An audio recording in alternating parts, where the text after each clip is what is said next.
This is episode 57 of Noodle Time. Welcome back. Here with me is, I like to say, he probably likes to play a lot of Colorado Rapids, even though Rapids 2 have been pretty good this year. But he's a fan of them, really. Just coming out of this week, OSG. How's it going, sir? Yeah. What's up, man? It's like, well, we didn't even get to play Colorado Rapids 2. We played most of their friggin' first team. So, Right. Freaking, blah, blah, blah, whatever. Otherwise, shoot, it's been weird not having Dash and not having Dynamo this week. So it's a double dose episode. So ready to get back into it. Better. Yep. Two times better. That's right. We'll take the 5 points out of the week for dose, and we move. So. Ready for Dash and Don to come back, man. Ready for those two to come back. And it's going to be going back to a busy weekend this weekend, or this coming weekend. So it'll be fun. Oh, no, yeah. And as OG just mentioned, no Dynamo and Dash this week. It's just a doubleheader week for Dynamo 2. First playing on the road against the Colorado Rapids 2, with a very impressive win over a Rapids 2 team that are not only the conference leaders in the Western Conference and MLS Next Pro, but they also played several starters only because they were on a break during the Leagues Cup. So they were getting those fresh legs out there just to get some practice. And so, yeah, Dynamo 2 won that game. And also, we just came off their 0-0 draw against the Whitecaps 2, but taking the extra point in the penalty shootout, which it's definitely way more different compared to the Colorado game. And we'll definitely get into that. But of course, we're going to go ahead and focus first in the Colorado game. This was the best game of the season for Dynamo 2. I don't know. I think you share the same feelings towards this game, because I've never seen this team come back from a 1-0 draw and just dominate throughout the entire game. After that, because they went out. I was expecting probably a very tough game for Dynamo 2. Only because, like I said, they've been extremely well this year on top of the table, and that, and also the fact that they're gonna be getting MLS players involved as well. It was just very concerning for me. But obviously, conceding that first goal was very concerning. But credit to Kenny Bundy's team and the players for not just having that drive to get back in the game, but also jumping the scoreboard, flipping it upside down in the first half, which is insane, and just dominating almost every facet of the game in the second half. It's I was very impressed with the performance, honestly. I mean, we knew what we were going to get with Colorado. Well, I mean, I guess we didn't know. We didn't know the first teamers were going to be playing for Colorado. But Colorado, like you said, leading the Western Conference, but they're leading the entire Next Pro, because they're whoever it is. I think it's Columbus. I don't remember. On the east side, we're a point below them with total points. So Colorado's just, they're winning the whole league right now, and they're the team that they're the team to beat. Of course, for us, it's sitting in fourth going into. Well, actually, we were sitting in sixth going into this game, and 7 make the playoffs. So we're in the playoff spot, and Colorado's a tough game. We lost to Colorado 2-1 in the second game of the year in Houston. So they already beat us. We've already played them. So it was and they just been running away with it. So bro, didn't expect much from this game. And it played out that way, too. Colorado was the better team, better stats across the board, 20 friggin' shots. Rubio, the first teamer, put that friggin' goal in at the 18-minute mark. And Dynamo, but, Dynamo are resilient. Dynados just keep pushing and keep playing. And, they have a good attack. And the press was able to take advantage of it a few times. And, shoot, what do you know, man? What do you know? That was the goal before to tie it up, and then the 2 goals in the second half. Isaiah Reed and friggin' LaFleur just doing their things, and let's not forget Diego. Or sorry, it wasn't even LaFleur, but LaFleur having a great game regardless. Evans with the goal, Reed with the goal, and Gonzalez starting it off with the goal before halftime, and then Reed just Colorado just played a bad ball going backwards, and we were able to steal it, touch it to Reed, and Golazo 2-1 going into half. Man, it was freaking awesome. And then Evans gets a nice banger in the 63rd, and we're able to hold off. We do give up a penalty, and Xavier makes the save. Friggin' the future right there, bro. But it was one of those games, man. Like, this is a struggle. This is a struggle. This is a struggle. But the scoreline kept you happy. I'm sure it kept you happy too. Absolutely, no, and like I said, the second half, like I was just like, my mind was just blown. Like the way they just stayed on top of the game, and I pretty much just kind of neutralized Colorado, like in their attack. And just going back to the lineup, like one of the main things I wanted to take away was just the fact that this game also featured Sebastian Rodriguez and Brooklyn Reigns as starters, and those kids are still teenagers, and the fact that they're still getting like a lot of playing time, especially as our starters are like it's very encouraging. Like it's definitely I'm definitely happy to see like a lot of the youngsters getting playing time. And Isaiah LaFleur, he had a it was probably his best game of the year so as well. Like it's it's definitely something like very very good to say because he had like a lot of bad performances throughout the season, but like this one he just like as a fullback or just like in the wing he was just like incredible. And the other thing I wanted to mention as well is Isaiah Reed. The same can be said about Isaiah Reed. Like I feel like he absolutely know where to be. Like when in possession of the ball, and when he wasn't in possession with the ball, like he was just running around the spaces, making sure he was made available for like the midfielders or whoever had the ball behind him. And it was just great to see. Honestly, like I have to commend the entire team because like it was almost a complete performance. Obviously, aside for the goal conceded, could have been a different um, little headline for to recap the game. But overall, like I barely have anything else negative to say about this team. Like for this game, that is. And it's nice, and it's you mentioned Rodriguez. Rodriguez is just a clear cut starting central uh, CDM right now, and usually Auguste comes off the bench and finishes the game for Rodriguez because let's not forget he's still 15. He don't even turn 16 till next friggin' month, and he's playing. They're not quite men, but there are some men out there. I mean, like Maples is 24, Evans is 24, so the opponent's got some players that almost 10 years older than the kid, bro, and he's out there and he's holding his own, and he's a defensive midfielder, which 15-year-olds just taking it to the next pro. He's just one level away, and he's going to get his shot, man. He's going to get his shot. But, he also returned back from his injury that he had to – he missed a game and a half. But he returned back from his injury, and he was able to get back right into form. Unfortunately, Reigns got hurt during this game, and he had to sit out the next game. I think he's doing okay now, so he might be able to return their following game. What do we have coming up at San Jose? So he may be available for the following game. So we'll see, and it's just freaking dude. And Ndoye still looking pretty good, still creating.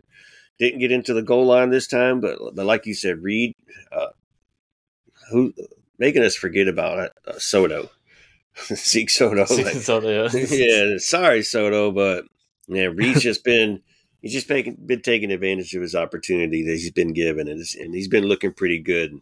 Soto been coming in also off the bench for Reed sometimes and giving him a break.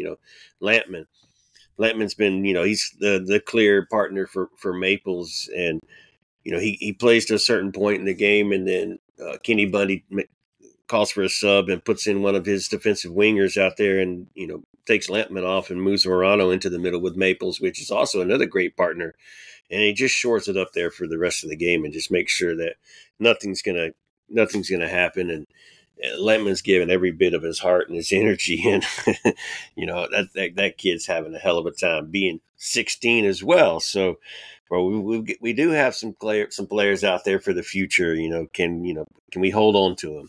And Reigns getting all the playing time at Dose because there's just like we complain about Ben, he doesn't make any rotations whatsoever, and he doesn't sub in Reigns towards the end of the game. So Reigns is back at playing with Dose full time and making sure he stays fit and form and ready for whenever Ben does decide to call on him, which we'll see what that is. We went and got another midfielder or an attacking style player, winger, midfielder, whatever he's going to be used as. Will yet to be seen because we haven't played.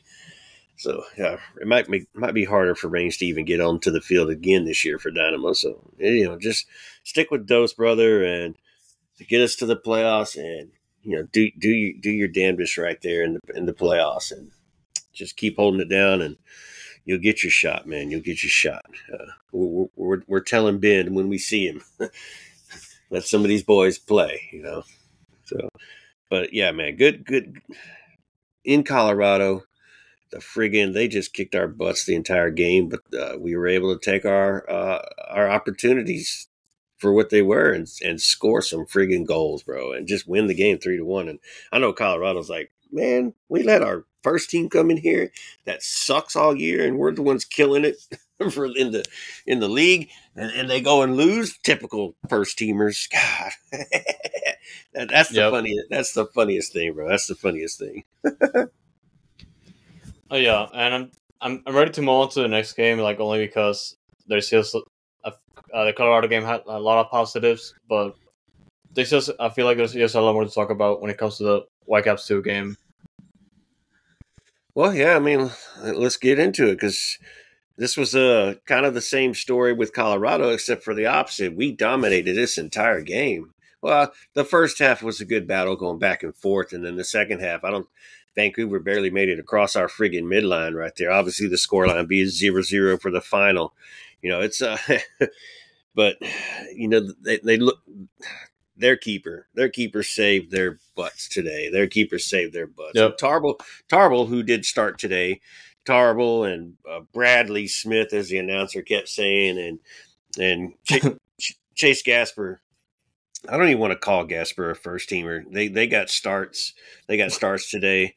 I guess given an opportunity to play some soccer, and I still can't stand Gasper. He sucks so bad, bro. He sucks so bad. He's always out of position. He pushes up too far. He never retracts back. Like prime example, I saw Maples. He gets pushed up into the midfield, and he's making a play, and we lose the ball.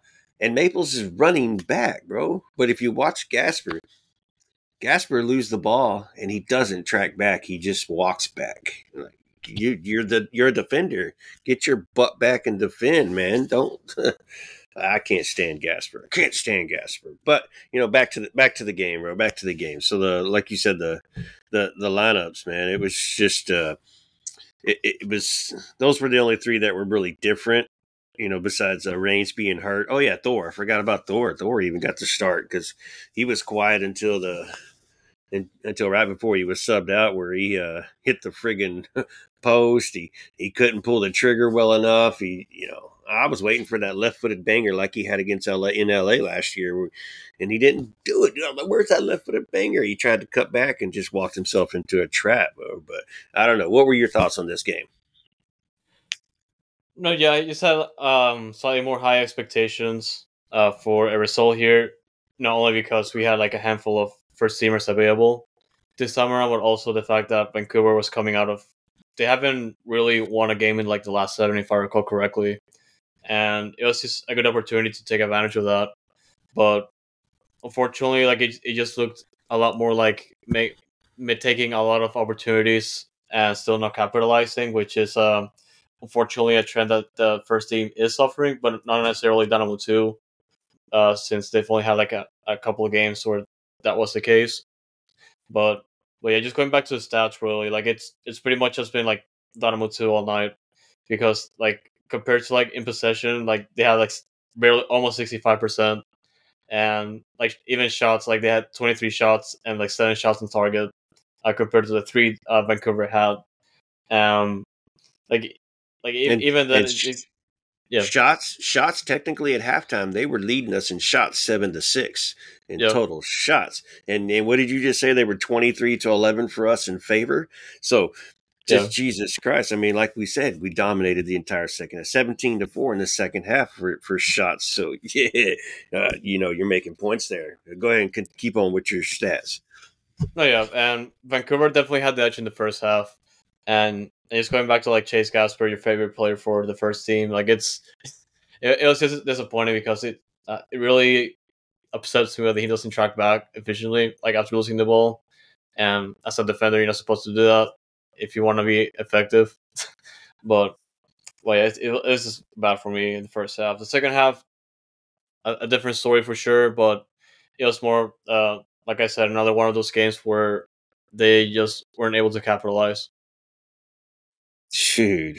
I mean, and again, shout out to the friggin' Vancouver keeper for saving their butts because I mean, we were just so many shots that this keeper had to make and some good ones. And when LaFleur came in as a sub, he instantly makes a difference in the game. He's friggin', I feel like the kid's a playmaker and he's taking some shots and the keeper's got to make some saves. And man, just Edoy, Diego Gonzalez, friggin' Isaiah Reed.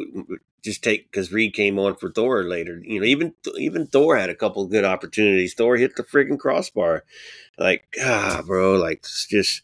I mean, even the announcers saying this game should have been put away. This game should have been put away, but this damn keeper, bro. But I mean, hey, that's what you're supposed to do. You do your job. Don't let nothing in the net. Even if your defense is giving up the friggin' the bullets are coming. You gotta stand there and stop them.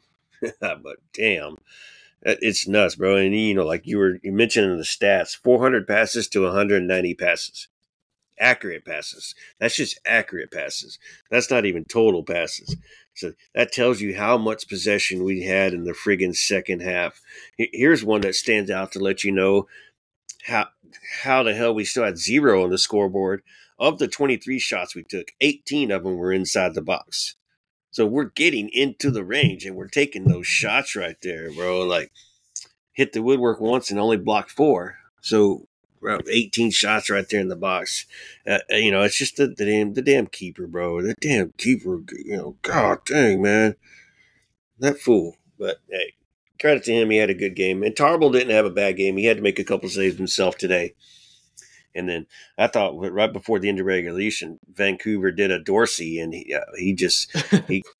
missed those, so he didn't do quite a Dorsey. He just made it look like a Dorsey, and I was like, oh, whew, thank God, because that was right before there was only like 15 seconds left, and like, whew, we got lucky right there. But shout out to the boys and the way they played today. It looked good, and it's something nice to build off of. And now they get a week off. They played 2 games this week and came out with 5 points, pushed us up into fourth place. Of course, it was fourth place after the Colorado win. There's no way we could jump today because Tacoma sitting in third place was they're I think 5 points ahead of us before this game, and then they still won today, so they actually gained a point on us now today too. It was 6 points, but hey, hanging in there, fourth place. The gap between fourth and friggin' quite a few places down is just so close. So you got to get every point you can, and we went into penalties today. Naturally with the way Nexus played. No, yeah, and that shootout, I'll definitely say it was one of the weird ones. Only because the Dynamo 2 did miss 2 of those, but like Vancouver's, I feel like it was like this had like worse execution because they missed 3, and we won on off 3 goals there. So 5 yeah, like total penalties missed, and a keeper only made 1 save. So yeah, 4 of those, 1 hit the crossbar, and then the other 3 just, I think they went into the seats and they bounced into the grass out in the side of the stadium because I don't know where they landed. We couldn't see them on camera. yeah. No, but I was gonna say that this is I mean heading this was like I said initially, I was hoping the team would come out with a win. Obviously, a draw is not a win, but getting that extra point is definitely okay. Just to get the 2 points there, but yeah, I'm just happy overall because like they're now unbeaten in the last 6, with 6 games to go in the schedule, and like you mentioned, we're in a pretty good spot in the standings, and I believe we're gonna be like just at 4th place, with 1 point over Minnesota United too, and Well, so we And dropped yeah, to fifth. We dropped to fifth technically because San Jose got the win and was able to jump us by 1 point. Well, sorry. I should tell you that I think Sporting KC is technically Sporting still KC, yeah. playing. Yeah, they're still playing right now, but live standings has them ahead of us. So let's see if it'll ever pull up for me right now. No, yeah, I No, got it no, updated actually. they I lost. did. Yeah, I have it updated, so it's actually Sporting KC two with the fourth place by 1 point because they're currently beating Portland Timbers 5-0. So they do get that goal difference, and they are ahead of us by 1 point, but we're still going to be in fifth place over Minnesota United 2 by 1 point. yeah, that's just unlucky, But like you said, it's just like the fourth, 38 points, fifth Dynamo 37, Minnesota 36, San Jose 35, and that's the top. That's the seventh, and then you go to St. Louis in eighth with 31. So fourth to friggin' seventh, separated by 3 points. It's crazy, bro. It's crazy, and game of the night, well, this us being recording on Sunday night, you have third place Tacoma playing first place Colorado tonight in Tacoma, so that should be some hell of a game. And if I'm not doing nothing, I might turn it on and watch it and check it out and see what happens. But everybody's scoring goals this friggin' week. Even today, you got Red Bulls with 5, a 4-3 win for Orlando over Newark. New England scores 5, SKC scores 5, and here we go with a friggin' 0-0. Like, God dang it. LAFC beat LA 6-0 yesterday. NYC beat Miami 5-0. Chicago beat Cincinnati 5-1. Portland beat LA 6-1. It's just, dude, everybody's scoring goals like crazy this week. So, we just got ball blocked today. That's all. No, yeah, and credit to this team, just for getting those results in a very like packed week, especially like traveling to from Colorado like back to Houston and then play Vancouver. And they do have like that tough game against San Jose too coming up next week. So I'm looking forward to that. They're definitely closing the gap with like the top four, which is good to see considering they had like a pretty poor start of the year. And I'm still excited like for the potential of this team. Well, it's gonna be a fun weekend, man. It's gonna be a fun weekend. This coming up, and like you mentioned, we're in San Jose for Dose, but you have Dash at home on Saturday at 7:30. That game will end around 9:30. So Dose will start at 9 o'clock. So if you get out of the stadium, you want to go over to the pitch. You ask them to put the game on. They'll put it on for us and let us hang out and chill. And then Sunday, we play Portland at Dynamo play Portland at home at 7:30. So we got back-to-back home games with Dash and Dynamo, and oh man, I'm really looking forward to the Dash one. I don't know why I'm really looking forward to it because my expectations from Sam Lady right now are just so low. So I'm curious to see with all these new players and Alves finally getting to play for us to see what lineup he uses and what he goes with, and I'm hoping it's something good. Then Dose, just Kenny Bundy, keep doing your thing with Dose, and then Ben Olsen on Sunday. Like, man, it's his time now. He's gonna have to. It's the last stretch of the season. There's still a couple breaks, a couple weekends that we have to take off in there, but it's the last stretch. So it's going to be make or break. You have Open Cup coming up in the middle of next week as well. The semifinal against RSL. So, it's crunch time, brother. It's crunch time. But like I said, we got a lot to look forward to. So on all three teams, man, all three teams. Oh yeah, and just support them overall. And like you said, I was pretty much just sad with the Dash currently, but it is what it is. Still, we just have to like support our players, our staff, just for repping the shield. Yeah, and if y'all listening, man, I think I'm even going to make it to the Dash game this weekend. So come out to the stadium. I want to see you there. I want to see if I can get like, what is our attendance has been like 4,000. Let's see if we can get it back up to 6 or 7 just because I asked y'all to come. So come on, go to Dash, man.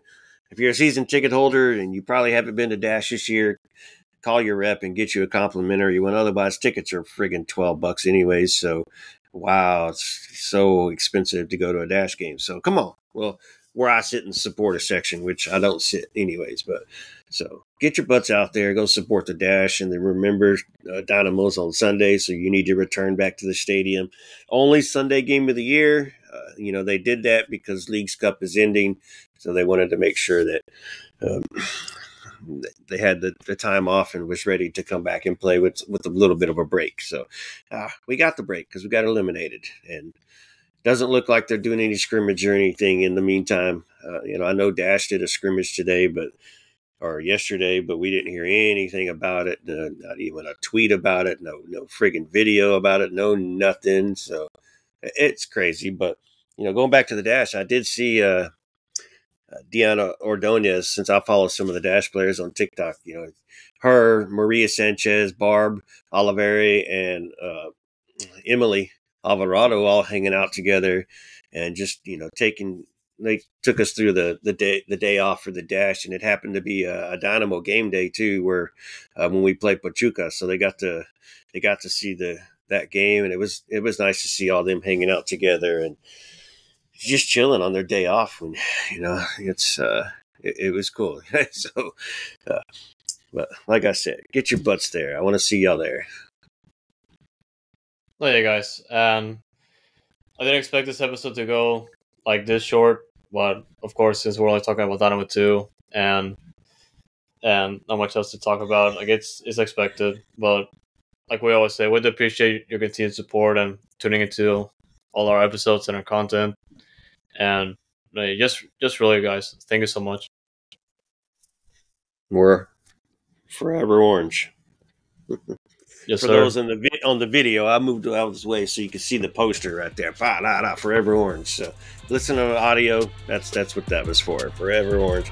My H's are up as always. So yes, sir. Stay noodle, y'all.